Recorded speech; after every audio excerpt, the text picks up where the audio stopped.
এবার কিছু আগে ইনফরমেশন শেয়ার করি। ফার্স্ট অফ অল আপনাদের রবিবার তো সম্ভবত কোনো টিচারের ক্লাস নাই, তাই না? তো এই যে রবিবার আর কি, পরশুদিন ওদিন আপনাদের 6টা থেকে 8:30টার পিরিয়ডটা ফাঁকা আছে। সিটি কোশ্চেন স্কেডিউল করা আছে অটোমেটিক 8টা 10, মানে রাত্রি 8টা 10-এ ভিজিবল হবে। 8টা 20 পর্যন্ত টাইম, সরি 30 পর্যন্ত সময় থাকবে 20 মিনিট। এর রিজন হচ্ছে যে কোশ্চেন করা হয়েছে সেটা এমসিকিউ, তো আপনার 10 মিনিটসে বেশি লাগবে না। তো আমি যদি 20 মিনিটে বেশি দেই তাহলে দেখা যাচ্ছে যে আপনাদের মধ্যে শেয়ারিং হবে বেশি, যেটা আমার অন্যান্য ব্যাচে নিয়ে অভিজ্ঞতা হয়েছে।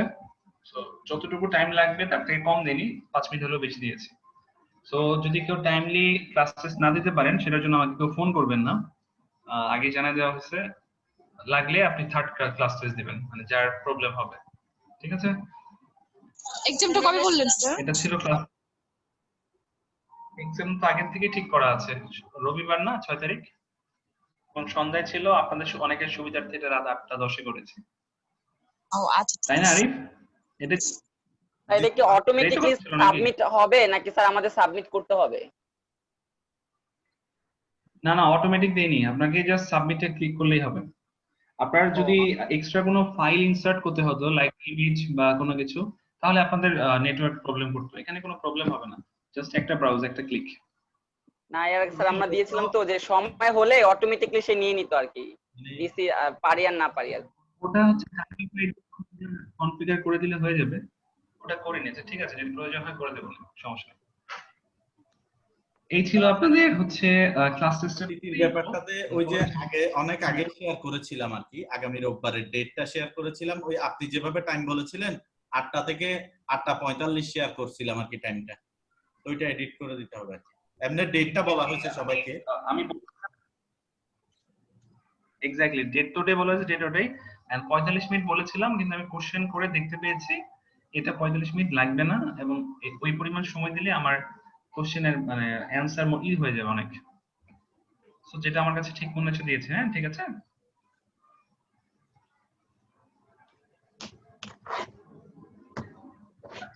তাহলে এখন 8টা 10 থেকে 8:30 পর্যন্ত 20 মিনিট থাকবে না স্যার?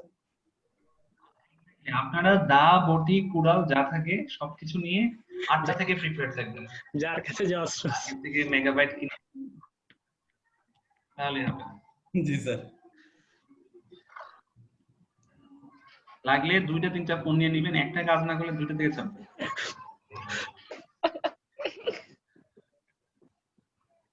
এটাই হলো 1 নাম্বার ইনফো।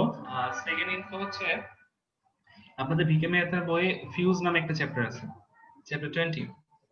তো আমি আজকে কালকে মানে যে জিনিসগুলো রেডি করেছি যেগুলো পড়তে হবে, এটা পরে যদি টাইম থাকে তাহলে তো আমি পড়াবো, টাইম না থাকলে আমি জাস্ট টপিকগুলো বলে দেব, ওই টপিকগুলো নিজে পড়ে নিতে হবে।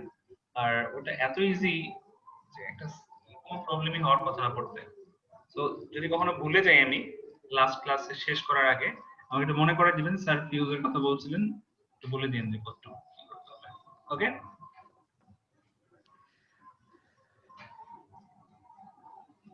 আচ্ছা, আজাইরা কিছুই হবে না। শয়তান আর সুকান্ত। এই মাইক্রো বিভাষা ও ভাই তুমি থাকো, তোমার আমি কালকে দিয়ে আসবো না, ঠিক আছে? তোমার আম্মু সাফা মাইক মিউট করো।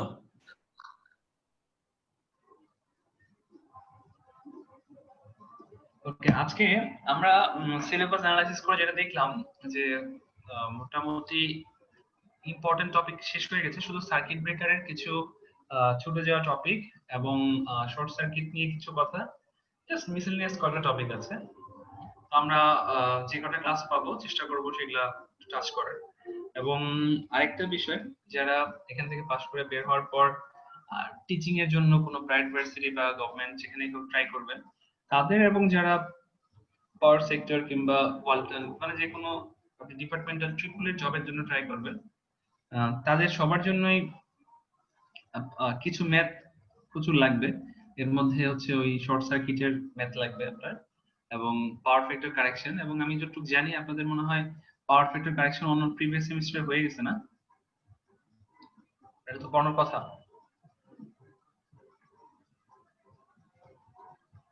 রেসপন্স আরে বলুন তো পারফেক্টটা পড়ানো হয়েছে না? জি স্যার। জি স্যার, পারফেক্ট আর ম্যাথ স্যার ওগুলো করানো হয়েছে স্যার। হ্যাঁ, এটা আপনাদের এই পাওয়ার সিস্টেম প্রোটেকশনের সিলেবাসে এটাও আছে, কিন্তু আমি জানি যতটুকু এটা পড়ানো হওয়ার কথা। জি স্যার, পারফেক্ট আর ইমপ্রুভমেন্ট করানো হয়েছে। সিমেট্রিক্যাল আনসিমেট্রিক্যাল ফল্ট ওটাও এই পাওয়ার সিস্টেমের সিলেবাসে আছে, বাট এটাও পাওয়ার সিস্টেমে পড়ানো হয়ে যাওয়ার কথা। তো এগুলা স্পেশালি বিকে মেহতার চ্যাপ্টার 17 18 এগুলা হচ্ছে চাকরি পরীক্ষার জন্য বেশি পড়তে হয় একটু, তো ওগুলো একটু দেখিয়ে দিব। আমরা শুরু করি। প্রথমে যেটা নিয়ে আলোচনা করবো আজকে, শর্ট সার্কিট ক্যালকুলেশন বা শর্ট সার্কিট। তো আমরা এতটুকু জানি যে যখন কোন একটা নেটওয়ার্কের মধ্যে ফল্ট হয় এমন ভাবে যেন হচ্ছে একটা লার্জ পরিমাণ কারেন্ট ফেজ দিয়ে বা হচ্ছে লোড গুলা হচ্ছে বাইপাস হয়ে যায় গ্রাউন্ডে, ওটাকে আমরা শর্ট সার্কিট বলি। এবং রিজন হিসেবে কিছু রিজন এখানে দেখানো হয়েছে, যেটা যদি আপনি চোখ বন্ধ করে চিন্তা করেন এই রিজন গুলো অটোমেটিক বুঝতে পারবেন। যেমন ভূমিকম্পের কারণে হতে পারে, স্নোফল, কোন একটা গাছ ভেঙে লাইন ট্রান্সমিশন লাইনের উপর পড়তে পারে, কোন একটা গাড়ি গিয়ে কোন একটা কারেন্টের পিলার বা খাম্বাকে স্ট্রাইক করতে পারে, বাদুর যেরকম দুই পা দিয়ে তার শর্ট করে, এরকম রিজন গুলো আছে। লাইটনিং মানে বজ্রপাত, ইনসুলেশন ব্রেকডাউন, হেভি স্পিডের উইন্ড, এগুলা আপনি রিজন গুলো একবার দেখলে লিখতে পারবেন।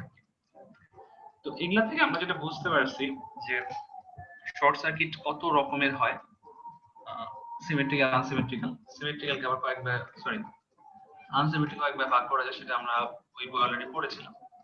এখানে যেটা দেখবো যে এই শর্ট সার্কিট হলে সেভিয়ারিটি বা কোন লেভেলের প্রবলেম গুলো হয়, ইমপ্যাক্টটা কোথায়। আমরা অলরেডি বুঝে গেছি যে শর্ট সার্কিট পাওয়ার সিস্টেমের জন্য প্রচুর ডেঞ্জারাস একটা ব্যাপার। তো এবং শর্ট সার্কিট কারেন্টটা অলমোস্ট ফুল লোড কারেন্টের থেকে প্রায় 10 গুণ দেখা যায় আর কি, জেনারেল কেস। তো এত বেশি পরিমাণ কারেন্ট যখন কোন একটা সিস্টেম দিয়ে যায়, তখন সেখানে যেটা হয় যে ওই ইনসুলেশনটা ড্যামেজ হয়ে যায়, যার কারণে ফায়ার থেকে অনেক সময় লাইফ এন্ডেঞ্জার হয়ে যায়।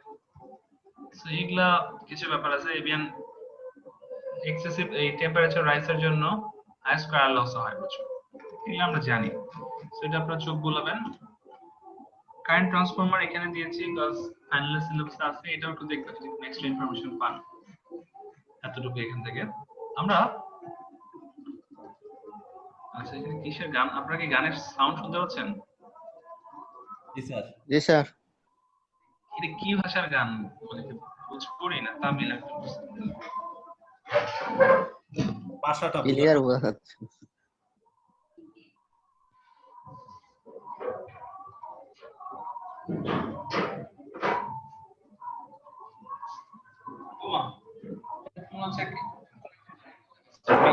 দরজা লাগানোর পর দেখি পজিশন চেঞ্জ হয়ে যাচ্ছে সাউন্ডের সোর্সের।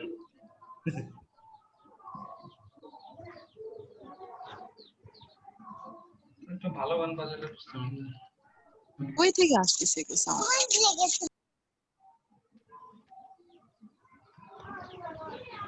ওকে, সো আমরা ওভার কারেন্ট এবং আর্থ ফল প্রোটেকশন এখানে তো ওভার কারেন্ট আমরা বুঝি যে নরমাল যে লোডেড বা রেডিয়েটেড যে কারেন্ট, তার থেকে যখন এক্সট্রা কারেন্ট যায় সেটাকে আমরা ওভার কারেন্ট বলি। আর আর্থ ফল্ট তো বুঝি যে ফল্ট হয়ে শর্ট সার্কিট কারেন্টে যখন গ্রাউন্ডে চলে আসে ওটাকে আমরা আর্থ ফল বা গ্রাউন্ড ফল বলি। এখন এই প্রত্যেকটা জিনিস এখানে একটা, এই যে এটা কি কালার বলে, ম্যাজেন্টা কালার দিয়ে একটা মার্ক করা আছে, নাম লেখা আছে ইটিএপি। এই ইটিএপি মিনিং হচ্ছে ইলেকট্রিক্যাল ট্রানজিয়েন্ট অ্যানালাইসিস প্রোগ্রাম। আমি একটু লিখে দিচ্ছি।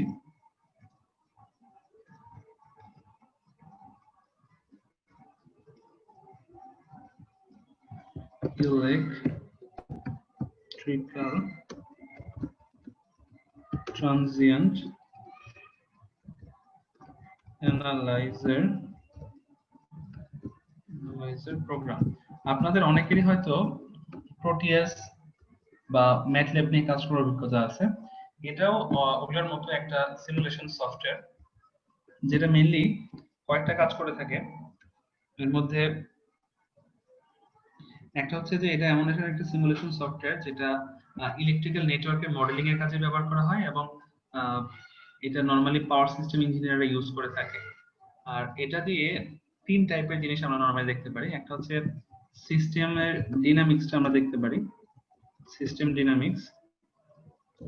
তারপর আমরা দেখতে পারি এটা দিয়ে কোন একটা সিস্টেমের ট্রানজিয়েন্ট রেসপন্স। তারপর আরেকটা জিনিস করতে পারি সেটা হচ্ছে প্রোটেকশনের, আমরা যখন প্রোটেকশন স্কিমটা দেই বা প্রোটেকশনটা দেই, তো প্রোটেকশন দিলে সেটার ইফেক্ট বা আফটার ইফেক্ট রেসপন্সটা কেমন হবে বা সেটার ভিজুয়াল যে রিপ্রেজেন্টেশনটা সেটা আমরা এটার মাধ্যমে দেখতে পারি। তো আমরা ইয়ে দিয়ে কিন্তু প্রোটিয়াস দিয়ে কিন্তু সার্কিট সিমুলেট করতে পারি, বাট এই যে ট্রানজিয়েন্ট রেসপন্স গুলো অতটা ভালো বোঝা যায় না, যেটা আমরা এখান থেকে পাই। সো এখান থেকে এটা একটা পেইড সফটওয়্যার, তো যার কারণে সবার জন্য অ্যাভেলেবল না।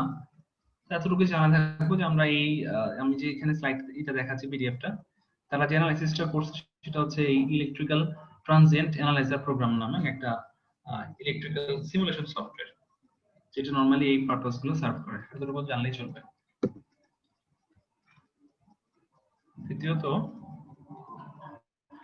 তারা এই ফল্ট অ্যানালাইসিস গুলো করছে চার টাইপের ফল্ট নিয়ে। ওটা আমাদের দেখার বিষয় না, আমরা এখান থেকে সেকেন্ড যে বিষয়টা পড়বো।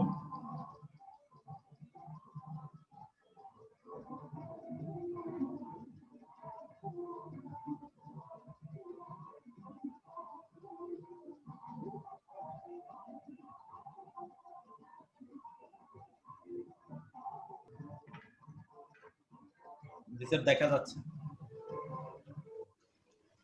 ওকে, সো আমরা এরপর যে টপিকটা পড়বো সেটা হচ্ছে সার্কিট ব্রেকার। তবে সার্কিট ব্রেকারে এখানেও কিছু ওই causes of fault, nature of fault, এটা দুই জায়গায় শো করছে, বাট যেগুলো এটাতে বললে হবে। আমাদের সিলেবাসে আরেকটা মিসেলেনিয়াস টপিক হচ্ছে জোনস অফ প্রোটেকশন। এই জোনস অফ প্রোটেকশনটা আমাদের একটু মন দিয়ে পড়তে হবে, এটা খুবই ইম্পর্টেন্ট একটা কোশ্চেন।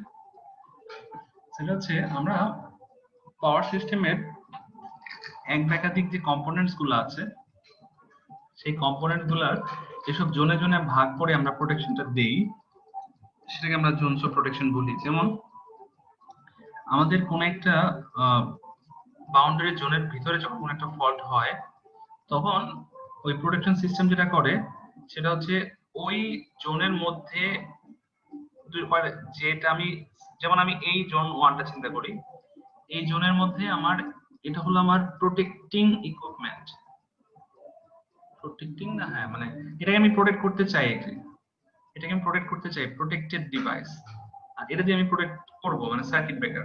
তার মানে এখানে আমার সার্কিট ব্রেকার থাকবে এবং মোটামুটি এক একটা জোনে 2টা করে সার্কিট ব্রেকার থাকবে, মাঝখানে আমি যেটাকে সেফ রাখতে চাই সেটা থাকবে।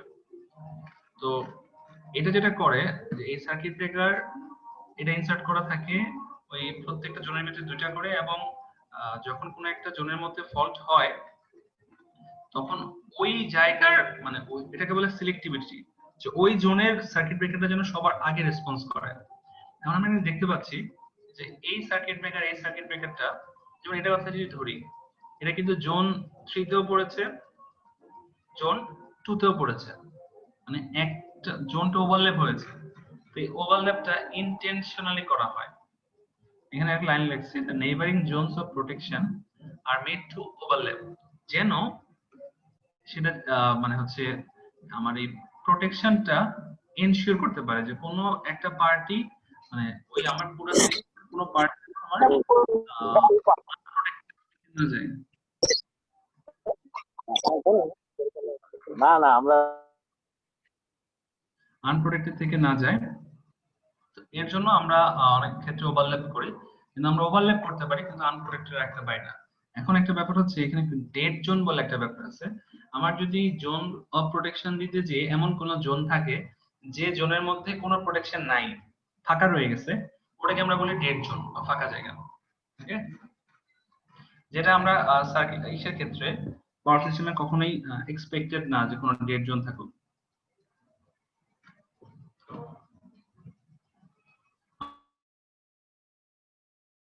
একটা প্রোটেক্ট সিস্টেমের কয়েকটা জিনিস আমাদের রিকোয়ারমেন্টস। এটা হচ্ছে রিলায়েবিলিটি, রিলায়েবিলিটি থাকতে হবে, স্পিড থাকতে হবে, এটা এক্সপ্লেইন করার কিছু আমি বলছি না। তো সিলেক্টিভিটি ইম্পর্টেন্ট। Selectivity হচ্ছে the main continuity of supply by disconnecting the minimum section of circuit necessary to isolate the fault। এর মানে হচ্ছে যে জায়গার আমার ফল্টটা হয়েছে শুধুমাত্র যেন ওই জায়গার সার্কিট ব্রেকার বা রিলে প্রোটেকশন সিস্টেমটা কাজ করে। এটা আমরা ওই যে এর আগে টাইম গ্রেডিং এর মাধ্যমে রিলে চেঞ্জ করছিলাম, মনে আছে না? তো টাইম গ্রেডিং বা ইউনিট সিস্টেম যে কোনো মাধ্যমেই সিলেক্টিভিটিটা যেন এনশিওর করতে পারি। ঠিক আছে? জি স্যার। এবার দুই টাইপের প্রোটেকশন খুব বলা, একটা হচ্ছে প্রাইমারি প্রোটেকশন, একটা ব্যাকআপ প্রোটেকশন। তো প্রাইমারি প্রোটেকশনটা যেটা করে সেটা এনশিওর করে কুইক এবং selective clearing of the faults. মানে এটা খুব ফাস্ট রেসপন্স করবে এবং যে জায়গায় প্রবলেম সেই জায়গাতে যেন খুব দ্রুত রেসপন্স করে সেটাকে ফল্টটাকে ক্লিয়ার করতে পারে। এটাই প্রাইমারি প্রোটেকশন এনশিওর করে।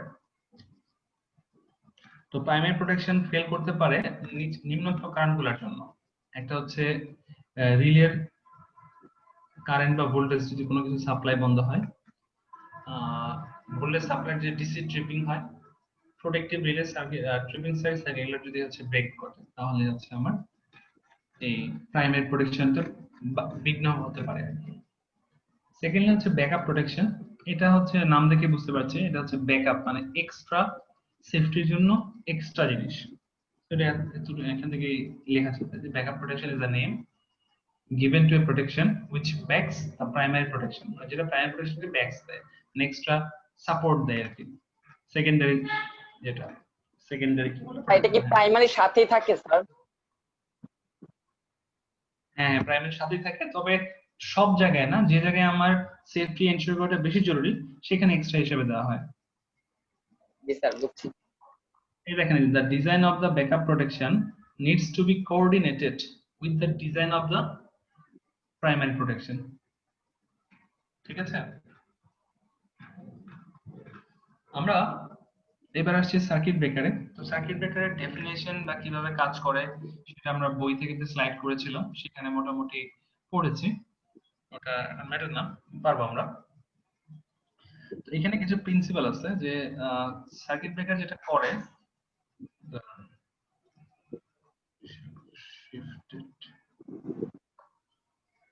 আচ্ছা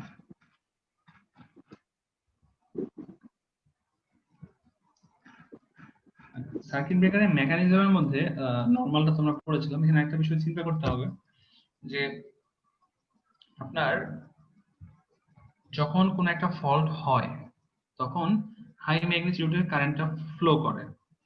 তো রিলে সিগন্যালটা কি করে, ওই পিকআপ ভ্যালুটা চেক করা যায়, পিকআপ ভ্যালুতে কম হয়েছে না বেশি হয়েছে। যদি বেশি হয় তাহলে সার্কিট ব্রেকারটা সেক্ষেত্রে ট্রিপিং কয়েলটা কাজ করে, তখন ওই সার্কিট ব্রেকারের যে কন্ট্যাক্টটা আছে সেটা আস্তে আস্তে সেপারেট হওয়া শুরু করে। তো এই যে কন্ট্যাক্টস এর মধ্যে যে গ্যাপটা ফর্ম করে, সেই গ্যাপের মধ্যে মানে সার্কিট ব্রেকারের যে কন্ট্যাক্ট, সেখানে যে গ্যাপের মধ্যে, সেখানে যে কন্ট্যাক্টস এর মধ্যে যে গ্যাপটা ফর্ম করে সেটা আস্তে আস্তে কন্ডাক্টিভ হওয়া শুরু করে। কন্ডাক্টিভ মানে হচ্ছে পরিবাহী হওয়া শুরু করে, যেটা ইলেকট্রিসিটি কন্ডাক্ট করতে পারে। কেন? কারণ হচ্ছে due to the ionizing of electrically neutral surrounding gas. আপনারা অনেকে করোনার নাম শুনে থাকবেন, না এটা কোভিড-19 না, পাওয়ার সিস্টেমের করোনা নাম শুনেছেন না? Corona effect. হ্যাঁ, ওখানে কি হয়, ওখানে হচ্ছে একটা পটেনশিয়াল ডিফারেন্সের মধ্যে যখন আমার আয়নাইজ গ্যাসগুলা বা সারাউন্ডিংটা আয়নাইজড হয়ে যায় তখন একটা নীলাভ হিসিং সাউন্ড করা, একটা একটু মানে স্পার্ক করে বা আগুন ধরে যেরকম লাগে না, তো এই হিস হিস একটা শব্দ হয় আর কি, একটা শব্দ হয়। তো এটা কেন হয়? কারণ সারাউন্ডিং যে এয়ারটা থাকে সেটা আয়নাইজড হয়ে যায়। তো এখানেও তো ব্যাপারটা তাই, যে আমার আয়নাইজ সারাউন্ডিং নিউট্রাল গ্যাসগুলো আয়নাইজড হচ্ছে। তো এটা কি করতে পারে, এটা হাই ভোল্টেজ যেটা এক্সিস্ট করছিল বিটুইন দ্য কন্ট্যাক্টস, এটা while getting separated মানে যখন সেপারেট হচ্ছিল তখন এটা এই আয়নাইজিং এর জন্য একটা আর্ক ক্রিয়েট করবে। তো এই আর্কের ইন্টেন্সিটিটা এত বেশি হতে পারে যে কন্ট্যাক্টস কে গলিয়ে ফেলতে পারে। তাহলে কি উচিত, আমাদের এই আর্কটাকে রিমুভ করা উচিত বা রিডিউস করা উচিত, রাইট? সেটাকেই বলে হচ্ছে আর্ক কুইঞ্চিং মেথড, বা যে মিডিয়ামের মাধ্যমে আমরা এটা রিডিউস বা রিমুভ করব সেটাকে বলা হচ্ছে আর্ক কুইঞ্চিং মিডিয়াম। তার কাজ কি হবে? তার কাজ হবে এই আর্কটাকে ডিআয়নাইজ করে ফেলা কন্ট্যাক্টসের চারপাশে, যাতে করে সে আর্কটাকে অ্যাভয়েড করতে পারে। ক্লিয়ার? জি স্যার। আচ্ছা, এখন সাপোজ ধরেন এখানে একটা সার্কিট ব্রেকার আছে আমার, এটা কি একটা ইন্ডাকশন মোটর ধরে নিলাম আর কি। আমার যখন এখান থেকে সাপ্লাই আসছিল, সার্কিট ব্রেকারটা ক্লোজ, তখন এখানে কি বুঝতে পারছি, মোটরটা ঘুরছে, রাইট? রোটেশন, তাই বোঝাচ্ছে না? জি স্যার। কিন্তু যখন সার্কিট ব্রেকারটা ওপেন, তখন কিন্তু সবই ঠিক আছে, শুধুমাত্র এই ইলেকট্রিক সাপ্লাইটা নাই, যার কারণে মোটরের রোটেশনটা নাই। তো এইভাবে আমার সার্কিট ব্রেকার অন অফ হওয়ার মাধ্যমে মোটামুটি পুরো সিস্টেমের ইকুইপমেন্ট গুলো পজিশন সেম থাকে, শুধু ইলেকট্রিক সাপ্লাইটা অন বা অফ এর মাধ্যমে আমার ওই ডিভাইসটার প্রোটেকশনটা এনশিওর করা যায়। ঠিক আছে? জি স্যার। জি স্যার।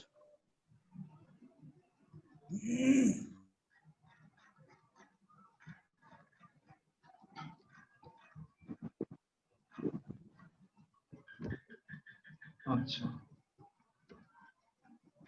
এবার আমরা একটা সার্কিট ব্রেকার কিভাবে চুজ করব তার একটা ক্রাইটেরিয়া আছে। ক্রাইটেরিয়াটা আমি একটা ছোট্ট ম্যাথের এক্সাম্পল দিয়ে বোঝাচ্ছি।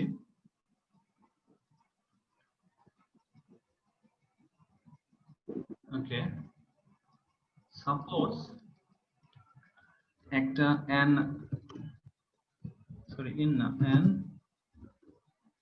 ইন্ডাকশন মোটর যার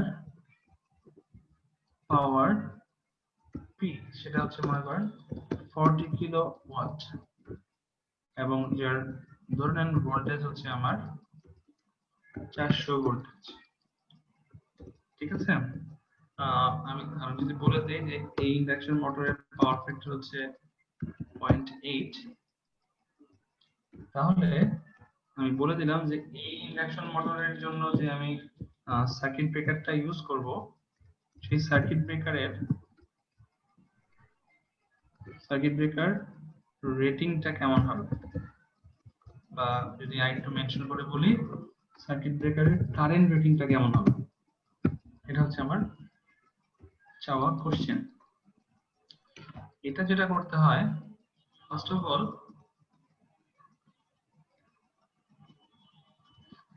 আমরা জানি যে কোন একটা সার্কিটের কেভি রেটিং দিয়ে বের করতে হয়। আমরা জানি কেভি রেটিং সমান হচ্ছে কিলোওয়াট বাই পাওয়ার ফ্যাক্টর, তাই না? জানি তো এটা, তাই না?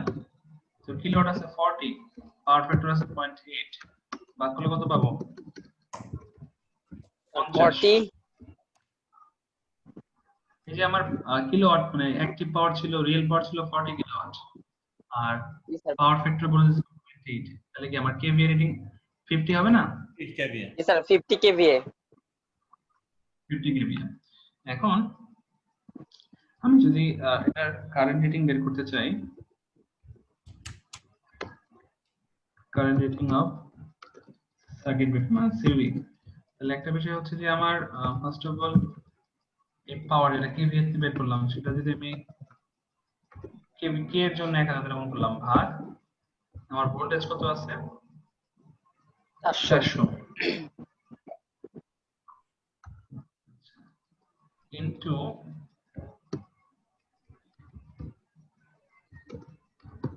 50 into 1000 divide by 400 into safety ফ্যাক্টরটার জন্যই আসলে এত কিছু করলাম। সেফটি ফ্যাক্টরটা কি সেটা বলি, মানে কোন একটা সার্কিট ব্রেকার তার রেটেড লোডের থেকে 25% এক্সট্রা লোড নিতে পারে।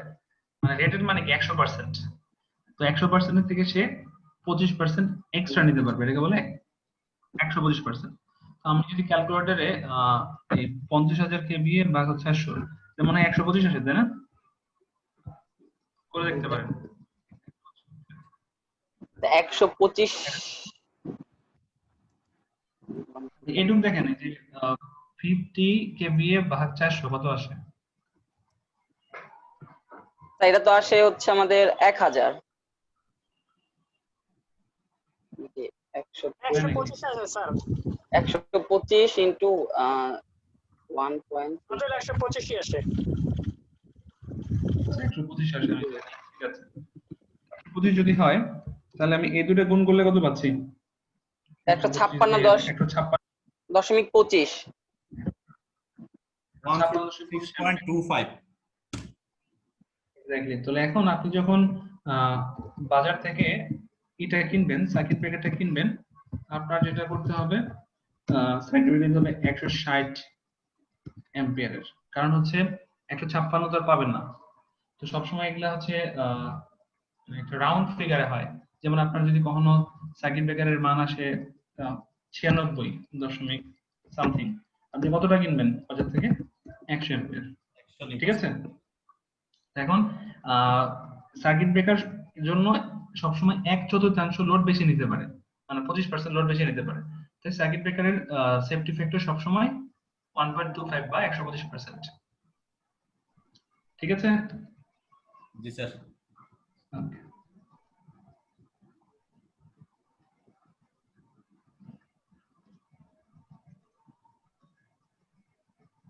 স্যার এই সেফটি ফ্যাক্টরটা তো অলওয়েজ কনস্ট্যান্ট থাকবে, এটা তো চেঞ্জ হওয়ার কোনো সুযোগ নাই স্যার। না না, এটা মোটামুটি পাওয়ার সিস্টেমের জন্য সবসময় 125%, মানে সার্কিট ব্রেকারের জন্য আর কি।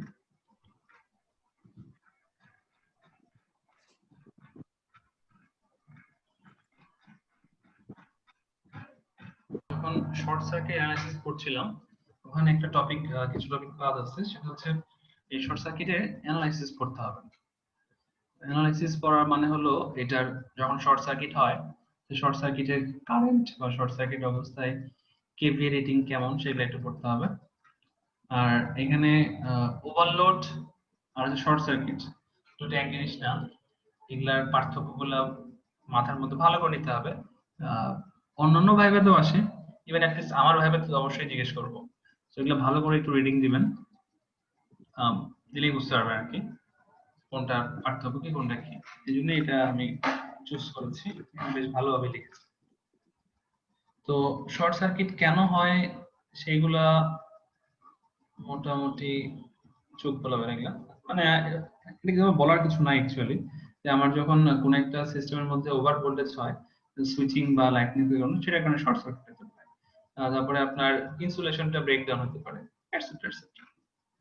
সো আমি যেটা করতে পারি সেটা হচ্ছে যে শর্ট সার্কিটের কনসিকুয়েন্সটা কি, সেটা একটা কোশ্চেন, যে আমার শর্ট সার্কিট হলে এই ধরনের পুড়ে যাবে, মেরে যাবে, etc.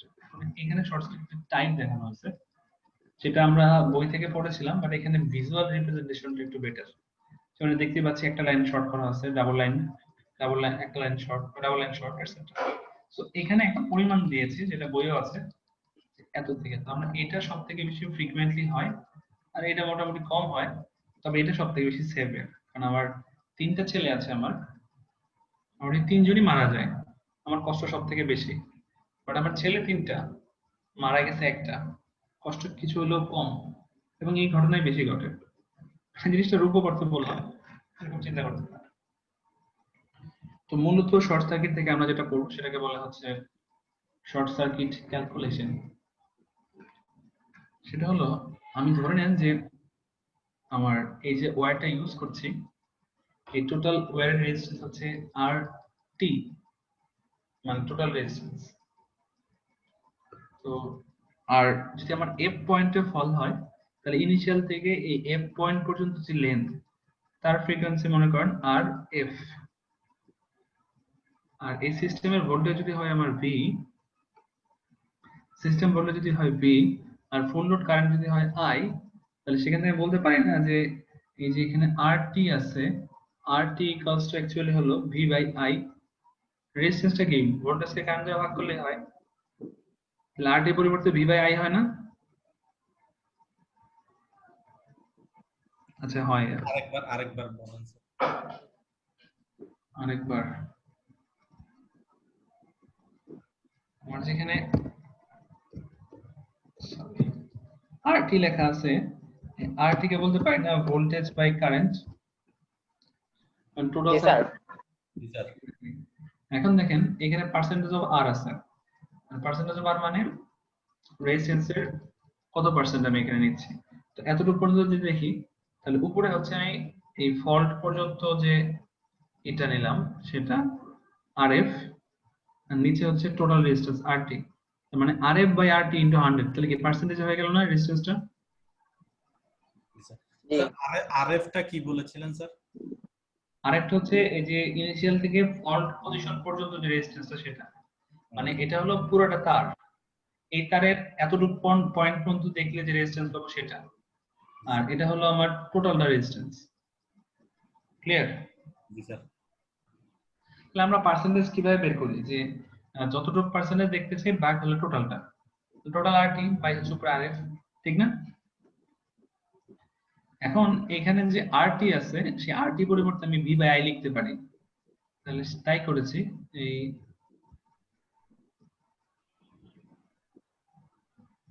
ওয়েট এ মিনিট, হ্যাঁ এই তো এখানে আরটি ছিল, এই আরটি পরিবর্তে এখানে ভি বাই আই লিখলাম, লিখলে আমার এই পাশে ছিল পার্সেন্টেজ অফ আর, এখানে ছিল আর এফ, এটাকে আর গুণন বা পক্ষান্তর করে আর এফ টা আগে নিয়ে আসলো। তাহলে কি পাচ্ছি, ভি এর সাথে আর পার্সেন্টেজ আর টা গুণ, তাহলে V into percentage R by হচ্ছে আই। এটা বের করলাম কার জন্য? রেজিস্ট্যান্সের জন্য। জিনিসটা যদি রিঅ্যাকট্যান্সের জন্য হতো তাহলে কি হতো, এই আর এফ এর জায়গায় X F into percentage of X into V by হচ্ছে আই, এটাকে বলে হচ্ছে পার্সেন্টেজ অফ রিঅ্যাকট্যান্স, মানে পার্সেন্টেজ অফ এক্স বাই হলো system voltage into system voltage by full load current. জানেন যার যত কোশ্চেন আছে সলভ করে দেব, একটু ওয়েট করেন। তো এখানে ওয়ে যে ডেরিভেশনটা সুন্দর করে নাই, এই জন্য এখানে দেখাচ্ছি, আমি দেখাই নাই। তাহলে আমি শর্ট সার্কিট কারেন্ট লিখছি, তাই না?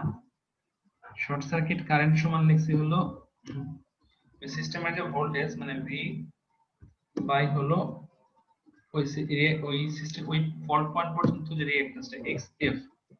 যদি নিচের লাইনে যাই দেখতে পাবো ভি, আরেকটু গ্যাপ দিই, ভি উপরে নিচে যদি লেখা যায় না তাহলে ভি থাকলো, এই যে এখানে এক্স এফ আছে, এই এক্স এফ এর পরিবর্তে লিখতে পারি ভি বাই এক্স এফ এর পরিবর্তে লিখতে পারি percentage of X into V, percentage of X into V ভাগ ভাগ আই। তাহলে এই যে এখন এখানে কি এই ভি আর এই ভি কাটাকাটি চলে যাবে না তখন, তাহলে সেক্ষেত্রে থাকবে কি, এই আইটা যেহেতু নিচে ছিল এটা উপরে উঠে যাবে, তাহলে শর্ট সার্কিট কারেন্ট সমান হবে ফুল লোড কারেন্টকে 100 দ্বারা, মানে ফুল লোড কারেন্টকে তার পার্সেন্টেজ অফ রিঅ্যাকট্যান্স দ্বারা ভাগ করতে হবে, রাইট? এই জিনিসটাকে একটু বইয়ে দেখাই। এই দাগটা তো স্যার শুধু এই আর নিচে হবে তাই না স্যার? আইএস নিচে উপরে চলে গেছে আর কি শর্ট সার্কিট কারেন্টের এখানে। এক্স্যাক্টলি, খুবই ভালো ধরতে পারছেন, একদম ঠিক। এটা আরেকটু সুন্দরভাবে আমরা ডেরিভেশন নাই বলে এখান থেকে করলাম, এখন আমরা সূত্রটা একটু ভালোভাবে দেখি। চ্যাপ্টার নাম্বার 17, 17 কি 12 পরে, হ্যাঁ 15 পরে। ওকে,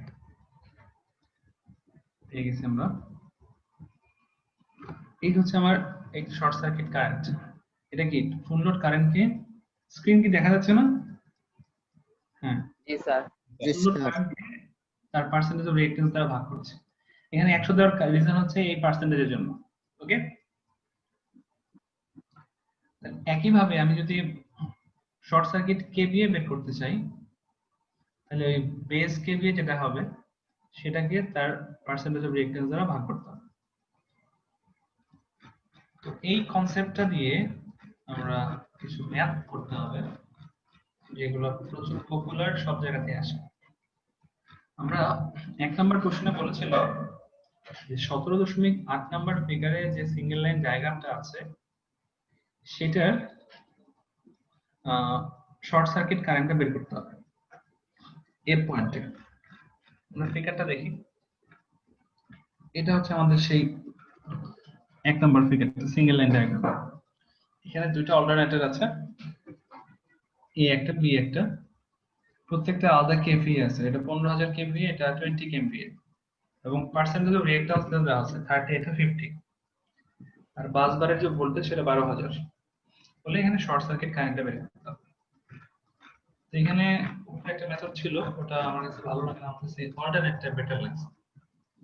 অল্টারনেটটা আমরা যেটা করতে পারি, আমরা জানি যে শর্ট সার্কিট কারেন্ট বের করতে হলে আমার ফুল লোড কারেন্টের প্রয়োজন পড়ে, তাই না? তাহলে সেই ফুল লোড কারেন্টটাকে বের করে নেই। ফুল লোড কারেন্ট বের করার সিস্টেম কি, আমার এই কেভিএ কে ভোল্টেজ দ্বারা ভাগ করতে হবে, আর যেহেতু 3 ফেজ সিস্টেম তাই লোড 3 থাকবে একটা, তাহলে ফুল লোড কারেন্ট বের হয়ে যাবে না? তাহলে আমি এটা যদি এখানে 15000 কে √3 আর আছে 12000 ভোল্টেজ দ্বারা ভাগ করি, তাহলে 710 আসছে, 21 আসছে আমার অল্টারনেট এ এর ফুল লোড কারেন্ট। একইভাবে বি এর টা আসবে কত, এই 15000 এর জায়গায় 20000।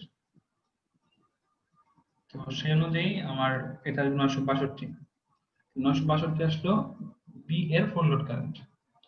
আর আমি শর্ট সার্কিট কারেন্ট যদি বের করতে চাই, লিখতে পারি হচ্ছে full load current into 100 by percentage of reactance. এটা 721 ইনটু 100 বাই পার্সেন্টেজ কত ছিল 30, আসলে 2400। একইভাবে বি এর শর্ট সার্কিট কারেন্ট আসলে কত, যে 15 দ্বারা ভাগ করে 1900। এখন এটা দেখতে পাচ্ছি না, এখন লোডের মতো এই দুটো কারেন্ট এই বাস বারে ঢুকছে, আর দুটো সম্মিলিত যে আউটপুট সেটা এর দিয়ে বের হচ্ছে। তাহলে এই দুটো কারেন্ট যোগ হয়ে বের হবে শর্ট সার্কিট কারেন্ট।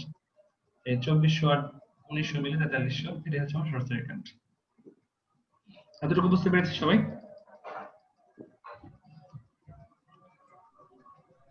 মানে স্যার এখানে দুইটা জেনারেটর স্যার আমরা অল্টারনেটর আলাদা আলাদা বের করে নিচ্ছি আর কি, ফুল লোড কারেন্টটা আই আর আইবি, ফুল লোড কারেন্টটা বের করে নিয়ে এরপর শর্ট সার্কিট কারেন্টটা বের করেছি। তারপর স্যার হ্যাঁ ঠিক আছে। সো 2 নাম্বার ম্যাথটা একটু আলোচনা করে দিচ্ছি, কারণ এখানে আগেরটার সাথে ছোট্ট একটা পার্থক্য আছে। এখানে বলে দিচ্ছে যে এমন একটা কন্ডিশনে আছে যেন short circuit current does not exceed 8 Times of full load current. এর মানে হচ্ছে, আমি যদি একটু লিখে দেখাতে চাই,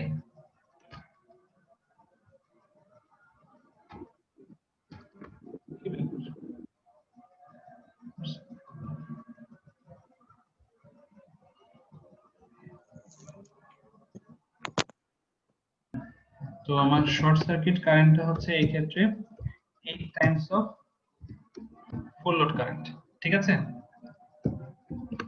তো আমার সূত্রটা দিয়ে ছিল হচ্ছে আমার, মানে আমি এখান থেকে কি লিখতে পারি, আমি লিখতে পারি হচ্ছে short circuit current by full load current সমান হচ্ছে 8, তাই না? ফুল লোড কারেন্টটা বাম পাশে নিয়ে আসলে, এখন সেটা যদি হয়, আমার মেইন সূত্র ছিল ISC short circuit current equals to I full load current into 100 divide by By- percentage of X. Divided by percentage of x.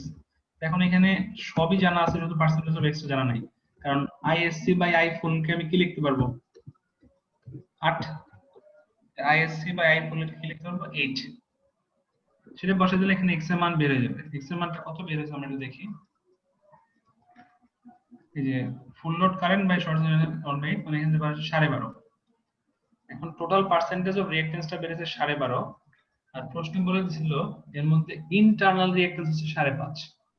তো টোটাল যদি আমার 12.5 হয় আর ইন্টারনাল যদি 5 হয়, তাহলে এক্সটার্নাল রিঅ্যাকট্যান্স বের করতে হবে। তাহলে এক্সটার্নাল রিঅ্যাকট্যান্স কত হবে 12.5 7.5, কিন্তু এটা হচ্ছে আবার পার্সেন্টেজে। তো এই পার্সেন্টেজটা তুলে এটাকে অরিজিনাল রিঅ্যাকট্যান্সটা বের করে দিলেই কাজ শেষ। তো সেটার জন্য করতে পারি যেটা, আমরা একটা সূত্র চ্যাপ্টার 17 এর শুরুতে দেখেছি,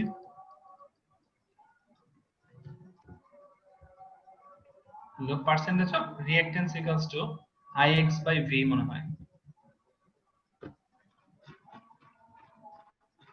হ্যাঁ, এই পার্সেন্টেজ অফ রিঅ্যাকট্যান্স সমান Ix by V, এটা মিড টার্মে বলেছিলাম।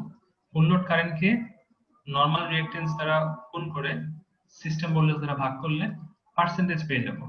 ওই পার্সেন্টেজই আমার জানা আছে কত, এটা এক্সটার্নাল ক্ষেত্রে 7.5 না, 7.5 এটা 7.5 সিস্টেম ভোল্টেজ দেওয়া আছে, আমার ফুল লোড কারেন্ট জানা আছে, শুধু এক্স বের করতে হবে, পারা যাবে? জি স্যার।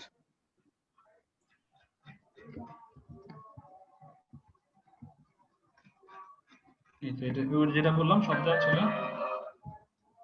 এখান থেকে আমার এটা বের হয়ে গেছে। আচ্ছা, এই 3 নাম্বার কোশ্চেনের ম্যাথের কোশ্চেনের সব পড়েন, আমি একটা ফোন রিসিভ করছি, সবাই রিডিং করেন কি বলেছে। এই ম্যাথটা এই জন্য দেখাচ্ছি, আপনারা তো আমি 3 টাইপের 3টা ম্যাথ করে দিচ্ছি, এই অনুরূপ যে টাইপের গুলো সেগুলো আপনারা চোখ বুলাবেন বা দেখতে হবে। এটার ক্ষেত্রে যেটা হচ্ছে, এখানে আমার কিছু ইকুইপমেন্ট আছে সিরিজ কানেকশনে, যেমন প্রথমটা হচ্ছে আমার অল্টারনেটর, সেকেন্ডটা হচ্ছে আমার ট্রান্সফরমার, এরপরটা হচ্ছে আমার ট্রান্সমিশন লাইন, তারপরে আছে হচ্ছে আমার লোড। তো অল্টারনেটরের কেভিএ রেটিং হচ্ছে 10 MVA, ট্রান্সফরমার হচ্ছে 5 MVA, আর এই লাইনটা হচ্ছে 10 কেভিএ, সরি 10 কেভিএ আর কি। এখন যখন এরকম ডিফারেন্ট রেটিং এর একাধিক এলিমেন্টস থাকবে, তখন আপনাকে একটা বেস কেভিএ ধরে নিতে হবে। তো বেস কেভিএ নরমালি যেটা ম্যাক্সিমাম সেটা ধরলেই ভালো হয়।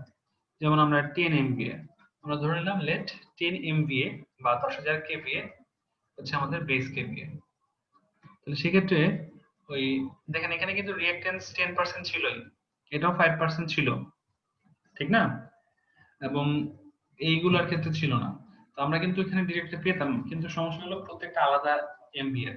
আমরা যেটা করব, একটা কমন বেস কেভি এর জন্য পার্সেন্টেজ অফ রিঅ্যাকট্যান্সটা কত হয় সেটা বের করব।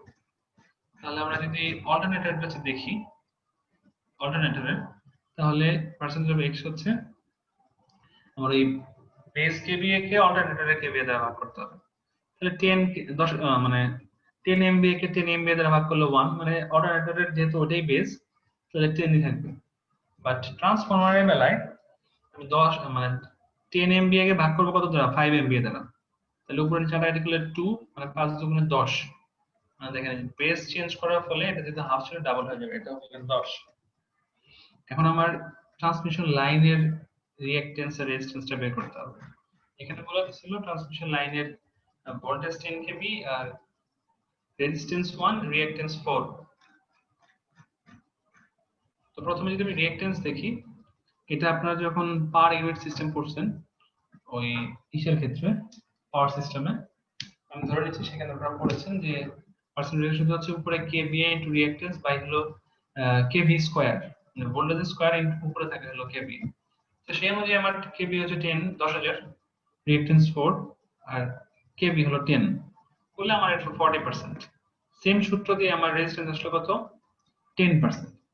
এখন আমি এই ফিগারটা দেখি, এই পয়েন্টে আমার অল্টারনেটর 10%, অল্টারনেটর থেকে ট্রান্সফরমার আসছে সেটাও 10%, একটু আগে বের করলাম লোড রেজিস্ট্যান্স 10% এবং লোড রিঅ্যাকট্যান্স কত আসছে 40%, এই যে 40%।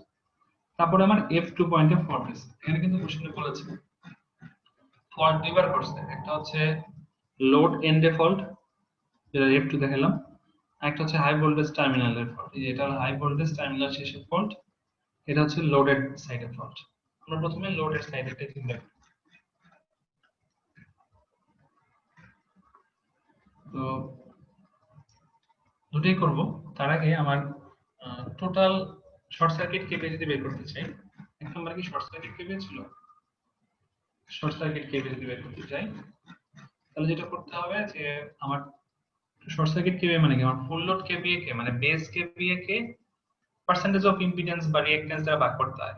তাহলে বেস কেবিএ তো আমার 10,000 এমভিএ আছে, আছে না, সেটাকে আমার পার্সেন্টেজ অফ ইম্পিডেন্সটা বের করতে হবে। এখন আমরা জানি যে z equals to অতিভুজ স্কয়ার সমান লম্ব স্কয়ার ভুজ স্কয়ার, যেরকম z equals to হচ্ছে r plus jx। আমি যদি মডুলেশন দিয়ে কি বলে এটা মডুলেট, আরে আচ্ছা মডুলেশন, হ্যাঁ মডুলেশন দিয়ে আমি যখন স্কয়ার রুট করে দেই তাহলে z equals to হবে √r² plus x²। সেখান থেকে এই x এর মান কত হবে? x এখানে ছিল 10, কই এখানে ছিল 10, এখানে 10, কত হলো 20, মানে 20 আর 40 এ 60, তাহলে রিঅ্যাকট্যান্স হলো 60 আর রেজিস্ট্যান্স হলো 10। এই জন্য আমার রিঅ্যাকট্যান্স হলো 60 আর রেজিস্ট্যান্স 10, এই দুটোর স্কয়ার রুট করলে কত আসছে আমার 60। তো ওটাকেই আমি বেস কেভিএ দ্বারা ভাগ করলে শর্ট সার্কিট কেভিএ পেয়ে গেলাম। এটা কোন পয়েন্টের জন্য? এই পয়েন্টের জন্য। এখন যদি ওই যে আমার মানে এটা এই পয়েন্টের জন্য আমি যদি এখন F1 পয়েন্ট পর্যন্ত দেখি, তাহলে কাজ করবে শুধু কোন দুইটা, এই A আর মানে XA আর XT না? জি স্যার। আমার যদি F1 পয়েন্টে ফল হয় তাহলে শুধুমাত্র এই দুইটা রিঅ্যাকট্যান্স কাজ করবে না? জি স্যার। সেই ক্ষেত্রে আমার টোটাল রিঅ্যাকট্যান্স কত হচ্ছে? সরি, টোটাল রিঅ্যাকট্যান্স কত হচ্ছে? 10 আর 10 এ 20, বুঝতে পারলেন? F1 পয়েন্ট পর্যন্ত গেলে জি স্যার। 10 আর 10 এ 20। তো সেই ক্ষেত্রে আমার শর্ট সার্কিট কেভিএ হবে base KVA by percentage of reactance কত আসছে? 20, তাহলে 50 কেভিএ। সেম ভাবে আমি যদি এই পয়েন্টটা এই জায়গায় নিতাম, মনে করেন হচ্ছে এই পয়েন্টে নিতাম, তাহলে কিন্তু কাজ করতে হলো এই যে এই তিনটা, রাইট? আরেকটা এক্সট্রা অ্যাড করতেছি। না না, আমি সেটা বলি নাই, আমি বলছি যে আমি যদি এই পয়েন্টে ফল ধরতাম তাহলে আমার XA, XT আর RL এই তিনটার জন্য বের করতে হতো না? স্যার। এই তো বুঝতে পারছি। সো আমি তিনটা ম্যাথ দেখালাম, এরপরে যে ম্যাথগুলা সেম টাইপের মনে হবে সেগুলো করবেন।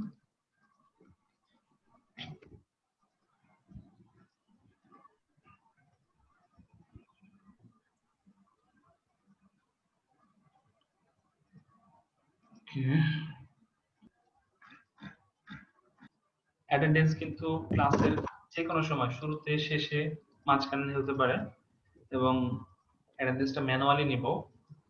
আরেকটা বিষয় ভয়ের কোনো কারণ নাই, কেউ বলতে পারেন স্যার আমি তো এর আগের ক্লাসগুলো সব করছি, এখন আর কারোর উপর মার্ক না। শুধু এটার উপর মার্ক করবো না, বাট এটার উপর মার্ক কিন্তু বেশি থাকবে, সো যাতে আপনারা একটু অ্যাটেন্টিভ বা অ্যাটেন্ড থাকেন।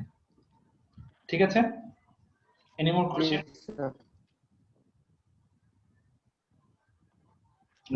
কোশ্চেন না থাকে তাহলে আজকে এতটুকু মধ্যে ছেড়ে দিলাম। স্যার ফিজ নিয়ে নাকি কি কথা বলবেন? কি নিয়ে কথা বলবো? Relay sir. কি ইউজার কথা হচ্ছে? স্যার ফিজ বলতেন লাস্টে কথা বলবেন আপনাকে, আমি ভাবছিলাম লাস্টের দিক দিয়ে। Sorry sir. না না, ঠিক আছে স্যার। আমাদের যে সিটিটা আছে সেটার সিলেবাস হচ্ছে মিডের পরে যে দুইটা ক্লাস হলো আজকেরটা ছাড়া, ওই দুইটা আর কি।